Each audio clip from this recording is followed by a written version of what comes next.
This industry is not what it seems to be. Listen, this is a rapper, you got 200 followers. I bet you there's rappers in here right now that can rap way better than me. You can rap way better than me. You will never be where I'm at because this industry is rigged. It's rigged. I'm telling you. Yo, hear me out when I tell you, I speak facts. I'm in the industry. I'm trying to tell you how this game is marketed. Like, I'm trying to tell you. Yo, the label's telling you, yo, listen, you have to sit down with Spotify, sit down with Apple. You have to do this interview. You have to. If you don't want to, you have to. You have to go see this person and sit down and talk to them. You have to go and do this. You have to. Yo, you gotta check the boxes. Literally, you can say, I don't feel like doing it. I don't even like that person. You have to. You're a puppet. I'm like, in my lyrics, I get real lyrical. Know what I'm saying? But it ain't about the lyrics no more. So you feel like then we forced to dumb it down now? Yeah, I'm forced to I had to dumb my music down, you feel me? Because if I write, it's going to be, you know what I'm saying? Too deep for them. We don't want, nobody don't want to hear that, you feel me? It's more than just the music now. Man, shit, modern day slave, man. These crackers, they got us right now. They got us right now. Well, y'all gotta be talking about killing each other for us to give you some money. Man. You gotta be fucking up your community to get you some money. You gotta fuck up, you gotta supply the chain gang for this money. You gotta send everybody in your hood to prison for us to be fucking with you.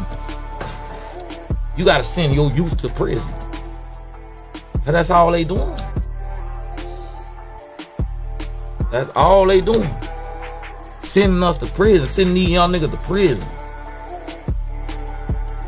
Come on, man, I know they got a contract with them somewhere.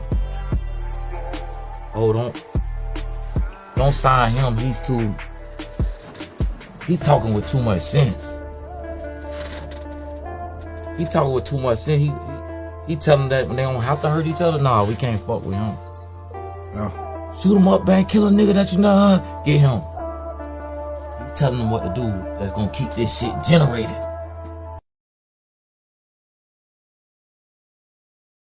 How come when you turn on the radio in Jacksonville, or New Orleans, or Chicago, or Little Rock, the only people on the radio that talk about how great it is to kill each other are black? How come that exists? 15 stations on a dial, go up, go down.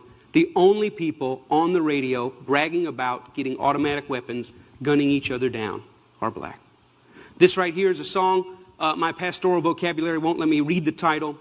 But I will read this. Catch a young black male not paying attention at the red light with your AK-47. Let me see you shoot it. You're a killer, you're a killer, you're a killer. You're a killer black male. Let me see you prove it. Why does this exist? I'll take it even further because a lot of time racism exists in what we don't know and what we don't see. Where are the white killers on the radio? Where are the white AK-47 shooters? Where are the white drug dealers? Where are the white people on the radio that brag about what it's like to murder witnesses before trial? The truth is they don't exist. And the question is why? Why don't they exist? Do white people not kill people? Do white people not use AK-47s to shoot each other? I mean, do white people not do drugs? Do they not deal drugs? Of course they do. But why is it that it doesn't make it to our mainstream radio? Why is it that we don't hear it hundreds of times a day in hundreds of cities across the nation, thousands of plays that say the idea that a black guy would kill another black guy is something to be celebrated, something to be romanticized? And why is it that white people don't do it? And maybe it's because there's no white audience for it. Or maybe it's because it's not really marketable. Maybe because can't get sponsors. I don't know why it is. Or maybe it's because it's just not the white man's role. Or maybe when white people get up and talk about being drug dealers and AK-47 killers, maybe it's even sicker than that. Maybe when white people do it, they're accused of acting black. But if you want to know how comfortable we are with black murder, you just got to look at the marketplace. When you see this photo 1 week after Dr. King won the Montgomery bus court case, and they decided to eliminate the racist policies or the discriminatory policies. This is his picture. It was a great victory. And you know about the prejudice, you know about the discrimination, but right here on the front of the bus is the racism. Because racism exists in the unchecked and the unchallenged normal. My question is, 60 years later, what in the world is a Pepsi ad doing on the front of a bus company that makes black people sit in the back? What in the world is it doing there? I mean, did the Pepsi CEO look back on that today and go, yeah, that was a fail. Shouldn't have done that. Are they ashamed? Are they ashamed that they would... Well, let me ask you this. Could they do it today? If I started a bus company in Jacksonville and said, I got this great thing, beautiful buses, I want Pepsi's name on it. They said, let's do the deal. I said, but the deal is gays, blacks, and Jews sit at the back. They couldn't put their name on that. Why? Because as American attitudes change, as American definitions change, as American norms change, guess who else has to change? The marketplace. There's certain things they could get away with when that type of thing was normal that they can't get away with now. The same thing not only goes with policy, it goes with entertainment. My favorite cartoon, one of them all time, is Tom and Jerry. This is Mammy Two Shoes. Mammy Two Shoes, you never saw her except for a couple of times above the knees. She was always the one yelling at Thomas the cat for what he was doing. She was voiced by Lillian Randolph, a great radio actress. But here's the interesting thing. White entertainers create white entertainment. They carve out a black role, and the black role that they saw fit was to play this stereotypical black woman. That lasted up until in the early 50s, then huge protests broke out, and they said, you know what? We don't want to be portrayed like that anymore. And to this day, if you want to watch Tom and Jerry, you go home, you want to watch it on Netflix, you want to watch it on Amazon, this comes up on the screen. It says, what you're about to watch contains some racial stereotypes. They were wrong then, and they're wrong now. They were commonplace. We don't want to edit her out because that will make it like it never happened. We're going to put her in, but know that we know there's something wrong with this. Now, we don't have Mammy Two Shoes today. You can't get away with it. Nobody would put it out there. But we do have black people that get on the radio every day in white-owned companies, white-owned stations with white-owned sponsors that play the role of hypersexualized, hypercriminalized male. I ask these advertisers, I say, I've got hundreds of songs a day that celebrate killing animals. Will you put them on your station? They said, no. I got hundreds of songs a day that talk about assaulting women and abusing kids. Would you put them on your station? They said, no. I said, I got hundreds of songs a day that talk about murdering blacks. Would you put them on your stations? They said, well, that depends. Depends on what? Who it's done by and who it's branded for. Because if we can get black folks to sing about it and we can brand it for our youngest black audiences, I think there's money to be made. I think there's American appetites to see these people that way.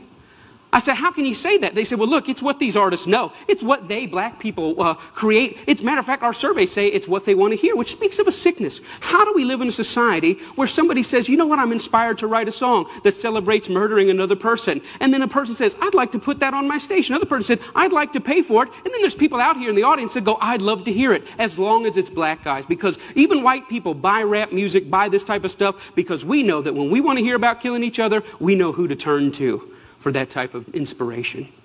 We call it our music. We say we own it. White people buy more rap than black people. Yeah, but we're very careful to turn it down at the stoplight when other black people are there. Why? Because we know we're just pretending. For them, it's more authentic and real.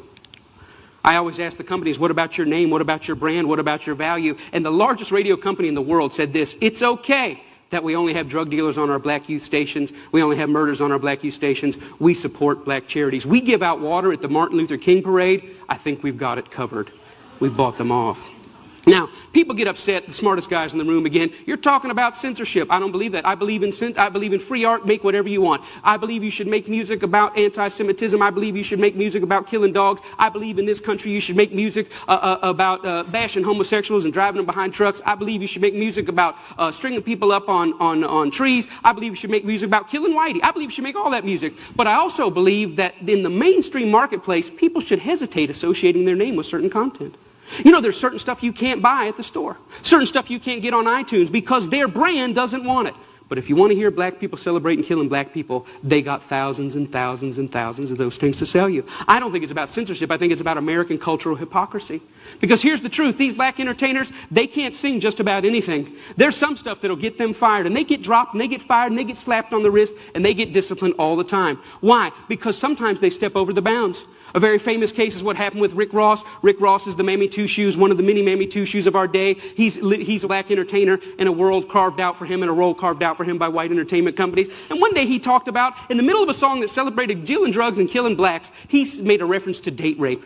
And when he made that reference to date rape, that set social media on fire. That got 100,000 petitions in 24 hours. Hey, buddy, date rape is no joke. That had white people standing outside of Reebok in New York saying, you better take this seriously. We're tired of a rape culture in America. One line in one song moved the masses. And you know what Reebok did? Did they stand by him and say, hey, we believe in freedom of speech. We believe in freedom of expression. It's just a song. Calm down. No, they fired his tail on the spot. The president came out and said, this goes against our high standards. He's gone against the values of our brand. Shame on Rick Ross. We're disappointed. He doesn't know how serious date rape is. And when I saw that, I thought, wow, how convenient.